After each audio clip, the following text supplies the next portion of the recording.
Mga boss, magandang hapon. Nandun yung mga aso sa may bus na yun. Nakahiga sila dun sa may bus na yun sa ilalim. Nakasilong sila kaya mainit na yung panahon. Ano, makikita ko sila. Mga boss, yung isa, mapalapit yung isa. Ano yung iba? Nakabulog. Nakabulog. Ayun. Doon. Ayun isa. Ayun. Yung naman tayo.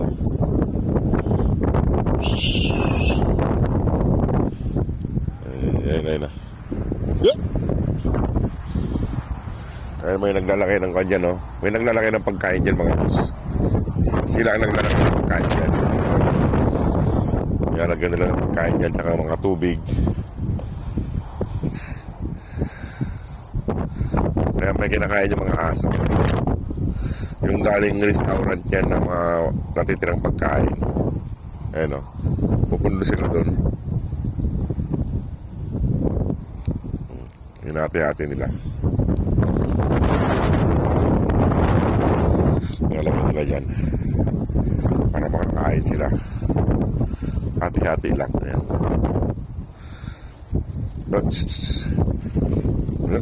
Ayan o, nilalagay tubig. Hinati nila yung tubig at nilalagay nila dyan para may makain sila.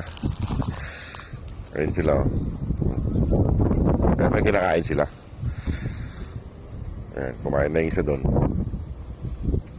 Kaso pumayat yung isa doon.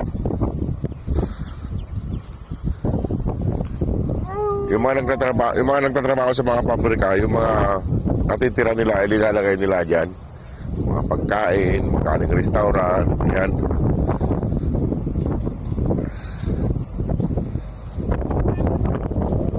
Ayan o, ayan. Ayan. Kinakain nila. Sunod si Papa Dog. Ayan o, ayan si Papa Dog. Kinakain din nila yan. Hindi naman maangang yan. Hindi maangang. Tsaka naglalagay sila ng tubig dyan. Ayan. May pagkain sila.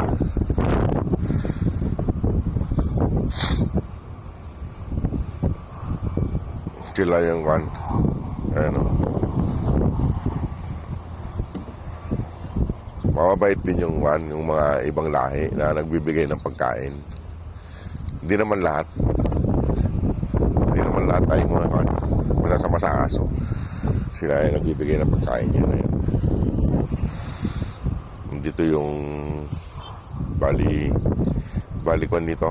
2, 4, 7 aso yung nandito na kwan. Kakain. Ayan o.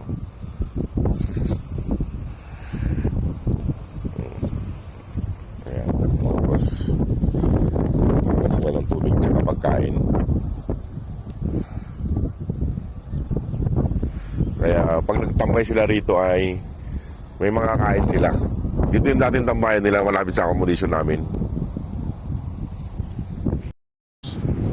Dito yung tambayan dati nila. Dito ako nagpapakain dati malapit sa accommodation namin. Kaso ayan. May kinakainan din sila dito. Iba pa yung nagbibigay sa gabi rito. Ibang lahi rin yun. Ito, dadaling ko itong kay Mama Dog. Baka nagugudong si Mama Dog. Hindi pa kumakain yun eh. Iba naman sila. Pero susunod dyan sa akin pag umalis ako. Hindi kumakain. Yan o. Diba? O sige mga boss, pupunta ako sa Mama Dog. Pupunta sila at may kinakain dito. Si Mama Dog, di ko alam kung kumain na. Yan o.